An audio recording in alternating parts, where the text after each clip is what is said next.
पिछले हफ्ते तेलंगाना स्टेट वक्फ बोर्ड का जो बोर्ड की मीटिंग हुई थी, स्पेशल बोर्ड का मीटिंग वक्फ अमेंडमेंट बिल 2024 इसको लेकर हम स्पेशल बोर्ड का मीटिंग बुलाए थे पिछले हफ्ते। उस मीटिंग में हम लोग 3 रेजोल्यूशंस पास किए थे।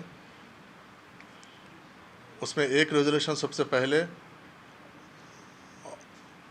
और हिंदुस्तान का वाहिद तेलंगाना वक्फ बोर्ड है। ये bill amendment bill parliament house में आने के बाद पहला बोर्ड है जो इसको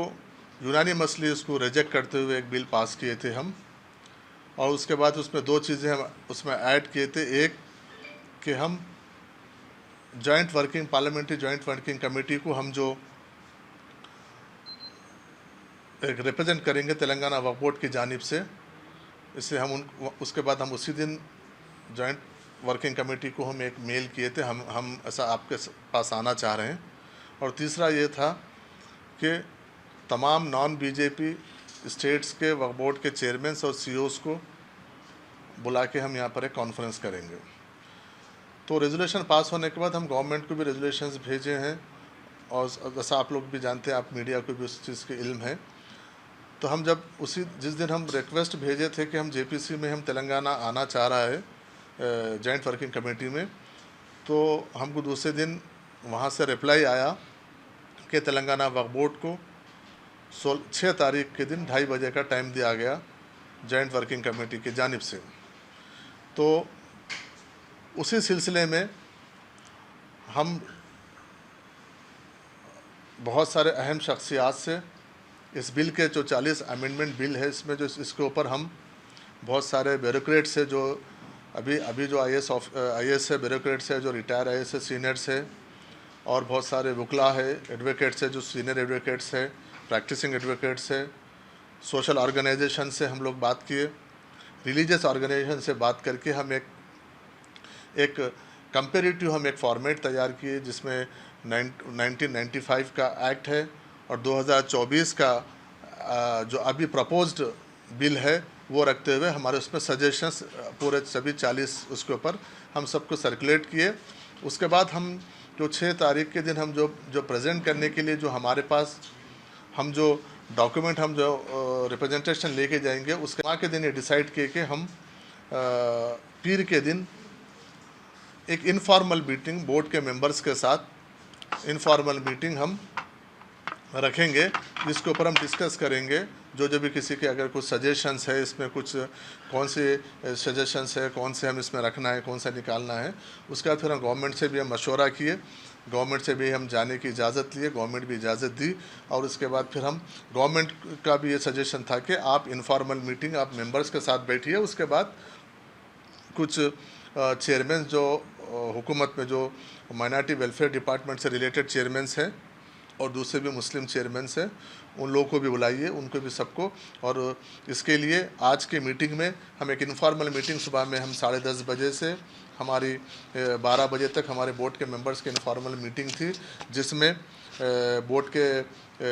हमारे मेंबर ऑफ पार्लियामेंट जनाब असदुद्दीन अवैसी साहब थे उस बोर्ड के मीटिंग में, हमारे इनफॉर्मल मीटिंग में। और जनाब अकबर निज़ामुद्दीन साहब हमारे सीनियर मेंबर बोर्ड के थे, हमारे एमए के मुखीद साहब एक बोर्ड के मेंबर थे, और निसार हुसैन हैदरी साहब उस बोर्ड के इनफॉर्मल मीटिंग में थे, और वक्फ बोर्ड के नए सीईओ असदुल्ला साहब थे। और उसके बाद वक्फ बोर्ड के जो गुज़िश्ता कल तक जो ऑथोराइज ऑफिसर थे लियाकत हुसैन साहब थे, वो मीटिंग में हम इन डिटेल में डिस्कशन किए। डिस्कशन करके सबके सजेशंस हम लिए उसमें, और जिस तरीके से जॉइंट वर्किंग कमेटी काम कर रही है, उन सजेशंस वो लोग किस तरीके से उनका क्या उन लोग की इंक्वायरीज है, क्या क्वेश्चंस है, वो लोग क्या पूछ रहे हैं, हमको क्या देना चाहिए, उसके ऊपर डिटेल से उसका डिस्कशन हुआ। और honourable parliament member of parliament Asaduddin Owaisi साहब भी क्योंकि वो खुद भी एक जॉइंट वर्किंग कमेटी के मेंबर है, वो भी कुछ सजेशंस दिए कि किस तरीके से हमारा रिप्रेजेंटेशन होना चाहिए, उसके ऊपर डिटेल में डिस्कशन हुआ। फिर उसके बाद 12 बजे से हमारे जो हुकूमत के नुमाइंदे हैं, ख़ास तौर पर